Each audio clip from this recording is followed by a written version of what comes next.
सभी भक्तों को जय श्री हरि। आप सुन रहे हैं हमारी संस्कृति से दुर्गा अष्टमी व्रत कथा इस प्रकार है। प्राचीन समय में दुर्गम नामक एक दुष्ट और क्रूर दानव रहता था। वह बहुत ही शक्तिशाली था। अपनी क्रूरता से उसने तीनों लोकों में अत्याचार कर रखा था।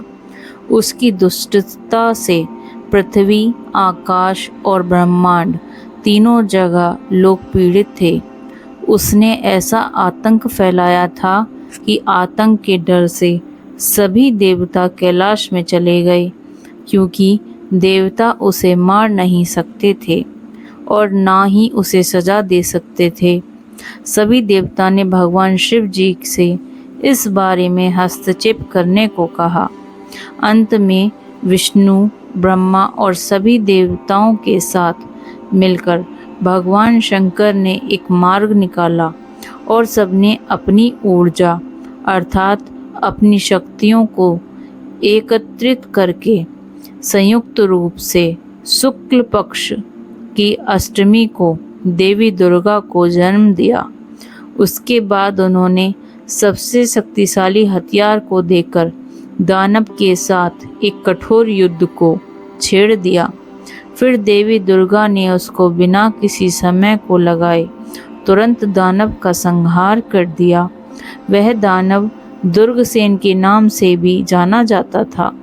उसके बाद तीनों लोकों में खुशियों के साथ ही जयकारे लगने लगे और इस दिन को ही दुर्गाष्टमी की उत्पत्ति हुई। इस दिन बुराई पर अच्छाई की जीत हुई। देवी दुर्गा जी के 9 रूप हैं। हर एक विशेष दिन देवी के एक विशेष रूप का पूजन किया जाता है।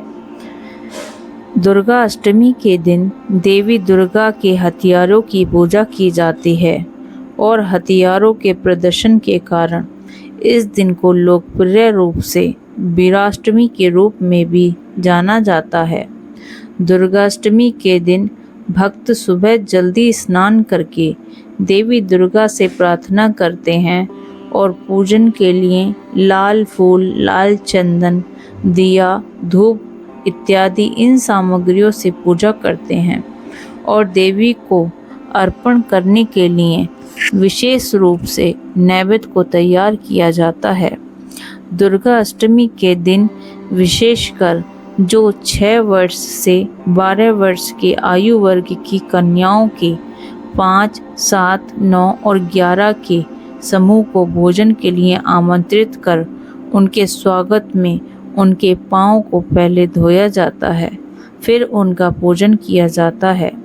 तत्पश्चात उन्हें भोजन में खीर, हलवा, पूड़ी, मिठाई इत्यादि खाद्य पदार्थ दिए जाते हैं और उसके बाद कुछ उपहार देकर उन्हें सम्मानित रूप से विदा किया जाता है। इन सारे विधि कार्यों को करने के बाद पूजा समाप्त हो जाती है और अंत में माता का आशीर्वाद आपको प्राप्त हो जाता है। बोलिए दुर्गा माता की